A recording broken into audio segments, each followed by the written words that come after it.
جو بہت ہی مشہور حدیث ہے، حدیث مبارکہ ہے زکوٰۃ کے بارے میں، کہ حضور علیہ السلام جو ہے زکوٰۃ کے بارے میں ذکر کر رہے تھے کہ اے لوگوں، حضور علیہ السلام زکوٰۃ کے بارے میں ذکر کر رہے تھے، اے لوگوں جو اللہ کی راہ میں زکوٰۃ نکالے، جو ایک ایک پائی جوڑ کر کے خدا کی راہ میں زکوٰۃ دے دے، جو اپنے مال کی صحیح طریقے سے زکوٰۃ نکال دے، اس کے مال کی محافظ اللہ رب العزت خود کرتا ہے اور اس کے مال کو اپنے قلعے میں محفوظ کر لیتا ہے رب کائنات۔ تو اس محفل میں ایک یہودی بیٹھا ہوا، وہ یہودی بھی سن رہا تھا ان باتوں کو۔ سننے کے بعد جب محفل ختم ہوئی تو وہ یہودی گھر گیا، جانے کے بعد اپنے مالوں سے ایک ایک پائی جوڑ جوڑ کر کے جو ہے زکوٰۃ نکالنے کے لیے جا رہا تھا۔ تو لوگ کہنے لگے کیا تم مسلمان ہو گیا؟ کہا کہ نہیں نہیں، میں مسلمان نہیں ہوا، بالکل نہیں، میں تو سودے بازی کر رہا ہوں۔ کہا کہ کیسی سودے بازی؟ کہا کہ جو محمد صاحب ہے نا، جو مسلمانوں کے پیغمبر ہے، اس نے اعلان کیا ہے کہ جو ایک ایک پائی جوڑ جوڑ کر کے اللہ کی راہ میں زکوٰۃ نکال دے، اس کی مال کبھی چوری نہیں ہو سکتی، اس کے مال کے محافظ رب کائنات کرتا ہے، اس کے مال کو اللہ رب العزت اپنے قلعے میں محفوظ کر لیتا ہے۔ اور میں جانتا ہوں کہ میں نے جو مال بھیجا تھا، جو میرا مال واپس آ رہا ہے نا، 99% ہے کہ وہ مال میرا چوری ہو جائے گا، اس مال کو لٹیرے لوٹ لیں گے، اس لیے کہ وہ آئی ایسے راستے سے رہا ہے، جب میرا مال لوٹ ہی جائے گا مجھے معلوم ہے، اس لیے میں زکوٰۃ نکال رہا ہوں تاکہ میرا مال لوٹ جائے تو میں جا کر کے ان سے کہہ سکوں کہ میں نے تو زکوٰۃ نکال دیا تھا، میرا مال تو لوٹ گیا، مجھے جو ہے اس کا بدلہ دو، میرے مال اب چکاؤ مجھے، اس لیے کہ میرا مال تو لوٹ گیا، آپ نے کہا تھا، آپ نے ذکر کیا تھا کہ نہیں لوٹے گا، میں نے زکوٰۃ نکال دیا، میرا مال لوٹ گیا، اب میں کیا کروں، مجھے مال دے آپ۔ یہ جا کر کے میں ان سے کہے ان سے میں مال لے سکوں، یہ تو میں سودے بازی کر رہا ہوں، اس لیے زکوٰۃ نکال رہا ہوں۔ انہوں نے زکوٰۃ نکال دی۔ زکوٰۃ نکالنے کے بعد کچھ دن کے بعد خبر آئی کہ جو قافلہ آ رہا تھا وہ قافلہ جو ہے لوٹ گیا، وہ قافلہ لوٹ گیا، ڈاکوؤں نے اس قافلے کو لوٹ لیا۔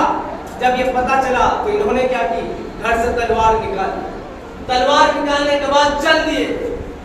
حضور علیہ السلام کے دربار کی طرف، حضور علیہ السلام کی بارگاہ کی طرف۔ جب چل دیے تو چلتے چلتے پیچھے سے ایک منادی نے آواز دی،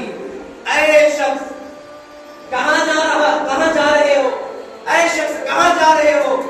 کہا کہ مال کا بدلہ لینے، یہ تلوار تو اس لیے ساتھ میں ہے، اگر وہ بات سے نہ مانے تو تلوار کی زور سے مانے گا، تلوار کی بل بوتے پر سے میں مال وصولی کروں گا، اس لیے میں جا رہا ہوں۔ کہا کہ تمہارا جو مال ہے وہ مال واپس آ رہا ہے۔ وہ چوک گیا، وہ کہنے لگا یہ کیسے ہوا، جب آپ کا قافلہ لٹا نہیں، یہ کیسے مناسب ہوا؟ کیا قافلہ لٹا نہیں؟ کہا کہ ہاں قافلہ تو لٹ گیا، پورا قافلہ لٹ گیا۔ کہا کہ پھر یہ میرا مال واپس کیسے آ؟ کہا کہ جو تمہارے جس اونٹ میں تمہارے مال تھے وہ اونٹ لنگڑا کے چل رہا تھا، وہ اونٹ جو ہے اس کے پیر میں کوئی تکلیف آ گئی جس کی وجہ سے وہ دھیرے دھیرے چل رہا تھا، اس کی اسپیڈ کم ہو گئی۔ قافلے والوں نے سوچا کہ اگر اس کے ساتھ ساتھ چلی جائے تو کافی وقت لگ جائے گا، ہم لوگ لیٹ ہو جائیں گے، تو انہوں نے اس کو پیچھے چھوڑ دیا اور قافلے کو لے کر کے آگے بڑھ گئے۔ جب قافلے کو لے کر کے آگے بڑھ گئے، ڈاکوؤں نے جو حملہ کیا قافلے پر، تو قافلہ تو لٹ گیا، جو تمہارا اونٹ مال لے کر کے پیچھے تھا وہ دھیرے دھیرے آ ہی رہا تھا، اس کے پیر صحیح ہو گئے، سلامت ہو گئے، اب وہ تیرا مال لے کر کے واپس آ رہا ہے،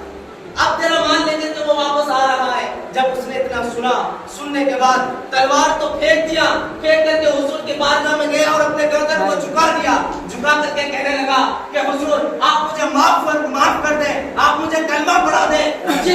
جس مذہب کے پیغمبر کی بات میں اتنی طاقت ہے، اتنی سچائی ہے، وہ مذہب کتنا سچا ہوگا، اس مذہب کے خدا کا عالم کیا ہوگا، جس مذہب کے نبی کا عالم یہ ہے۔ میرے عزیز دوستو بزرگو، یہ حدیث مبارکہ بہت ہی مشہور ہے، بہت مشہور ہے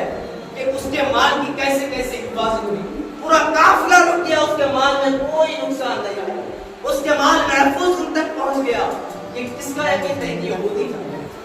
ایک یہودی نے سوچا کہ میں مال وصولی کروں گا، ان سے میں سودا بازی کر رہا ہوں، اسے کیا معلوم کہ یہ کہنے والا جو ہے کوئی عام شخص نہیں، یہ خدا کا ایک محبوب ہے، خدا کا محبوب ہے،